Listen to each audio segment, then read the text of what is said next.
අයිබෝවන් සුබ දවසක් ඔබ සියලුම දෙනාට. ඉතින් වෙනදා වගේම අදත් මේ වීඩියෝ එක ඔබ වෙත ගෙන එන්නේ ශ්‍රී ලංකාවේ ඇති තවත් නවතම රජයේ රැකියා අවස්ථාවක් ගැන ඔබ දැනුවත් කරන්න. ඉතින් වීඩියෝ එකට යන්න කලින් අපි ඔබට මතක් කරනවා ශ්‍රී ලංකාවේ යාවත් කාලීන වන නවතම රැකියා අවස්ථාවන් ගැන ඉතා ඉක්මනින් දැනගන්න අපේ skill excel කේ YouTube channel එක subscribe කරලා bell icon එක click කරලා තියාගන්න කියලා. හරි, දැන් අපි අද අපේ වීඩියෝ එකට යමු.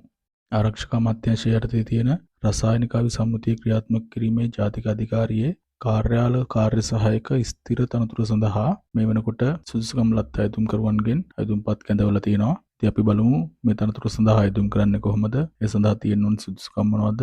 වැටුප් පරිමාණය කොහොමද? ඒ සඳහා තෝරාගන්නේ කොහොමද කියලා එකින් එක. මේ තනතුර සඳහා බඳවා ගන්න ලබන්නේ ව්‍යුහගත සම්මුඛ පරීක්ෂණයක් මගින්. ඒ වගේම මේ තනතුර සඳහා අයදුම් කිරීමට ඔබට තියෙන්න ඕන සුදුසුකම් මොනවද කියලා බලමු. ඔබ O level exam එකට පෙනී ඉඳලා තියෙනවා නම් මේ තනතුර සඳහා ඔබට අයදුම් කරන්න පුළුවන්. ඒ වගේම මේ සඳහා අවශ්‍ය කායික සුදුසුකම් වෙනම දක්වලා තියෙනවා. තනතුරට පැවරෙන කාර්යයන් මැනවින් ඉටු කිරීම සඳහා මෙන්ම දිවයිනේ ඕනෑම ප්‍රදේශයක සේවය කිරීම සඳහා අවශ්‍ය වන කායික හා මානසික යෝග්‍යතාවය ඔබට තියෙන්න ඕන කියලා මේදි විශේෂයෙන් සඳහන් කරලා තියෙනවා.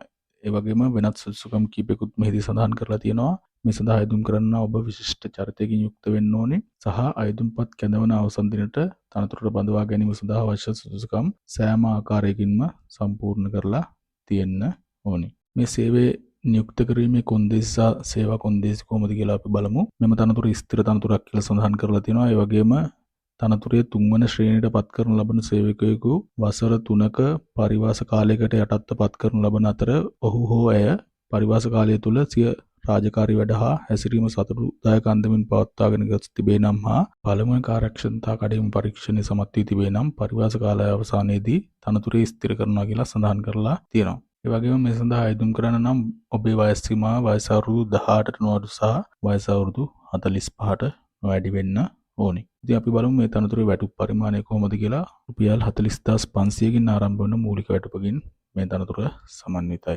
ව්‍යුහගත සම්මුඛ පරීක්ෂණයේ ලකුණු ලබා දෙන්නේ කොහොමද කියලාත් මේකේ සඳහන් කරලා තියෙනවා. ඔබට තියෙන පළපුරුද්ද මත ලකුණු 20ක් ලැබෙනවා. ඒ වගේම අතිරේක අධ්‍යාපන සුදුසුකම් මත ලකුණු 20ක් ලැබෙනවා. සම්මුඛ පරීක්ෂණයේ දක්වන කුසලතා මත ලකුණු 60ක් සමගින් මුල් ලකුණු 100ක් ඔබට ලැබෙනවා.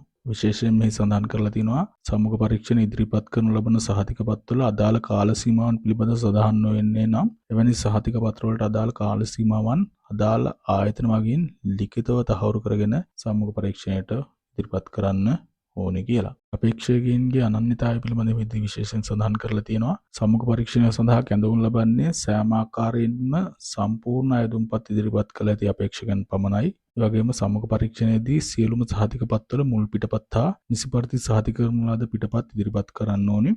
සම්මුඛ පරීක්ෂණයේ තමන්ගේ අනන්‍යතාව සාතික කිරීම සඳහා ඩෙන්ටිටි හෝ પાස්පෝර්ට් එක ඉදිරිපත් කරන්න ඕනේ. මේ සඳහා අයදුම්පත් ඉදිරිපත් කළ යුතු ආකාරය සඳහන් කරලා තියෙනවා.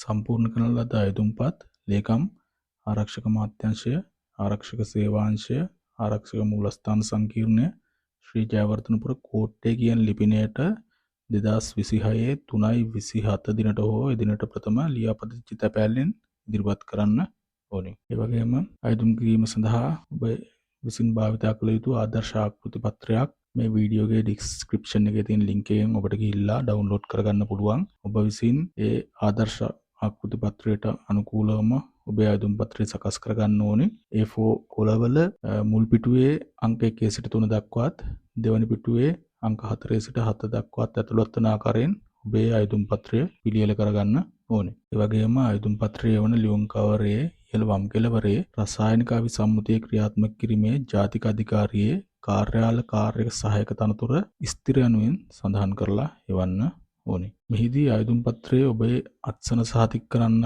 තියෙනවා එක් තැනක. ඒ අත්සන සහතික කරන්න පුළුවන් ඔබට විදුහල්පතිවරයෙක්, සමාදාන විශ්කාරවරයෙක්, දියුණුම් කොමසාරිස්වරයෙක්, නීතිඥවරයෙක්, ප්‍රසිද්ධ නොතාරිස්වරයෙක්, ත්‍රිවිධ හමුදාවේ අධිකාරීලත් නිලධාරියෙකු හෝ රුපියල් 70280ක මූලික මාසික වැටුපක් ලබන රජයේ ස්ථිර තනතුරක් දරන නිලධාරියෙක් වෙතින්. හරි, ඉතින් මේ විදිහට තමයි මේ දැන්වීමේ මේ රැකියාව පිළිබඳ සඳහන් වෙන්නේ. ඔබ O level exam එකට පෙනී ඉඳලා විතරයි නම් තියෙන්නේ. ඔබ O level exam එකෙන් සමත් නොවුනත් ඔබට ඉතාමත් පහසුවෙන් මේ තනතුර සඳහා අයදුම් කරන්න පුළුවන්. ඉතින් අපි ඔබට ආරාධනා කරනවා මේ තනතුර සඳහා අයදුම් කරලා බලන්න කියලා. මේ වගේම තවත් රජයේ රැකිය අවස්ථාවන් ගැන වීඩියෝ ඉතා ඉක්මනින් ඔබ වෙත ඉදිරිපත් කරන්න අපි ඉදිරියට බලාපොරොත්තු වෙනවා. නිසා අපි ඔබට ආරාධනා කරනවා රැඳී ඉන්න අපේ SkillX LK YouTube channel එකත් එක්කම ඉක්මනින්ම තවත් වීඩියෝ එකකින් හමු වෙමු. එතකන් ගිහින් එන්නම්. බොහොම ස්තුතියි. ඔබට සුබ දවසක්.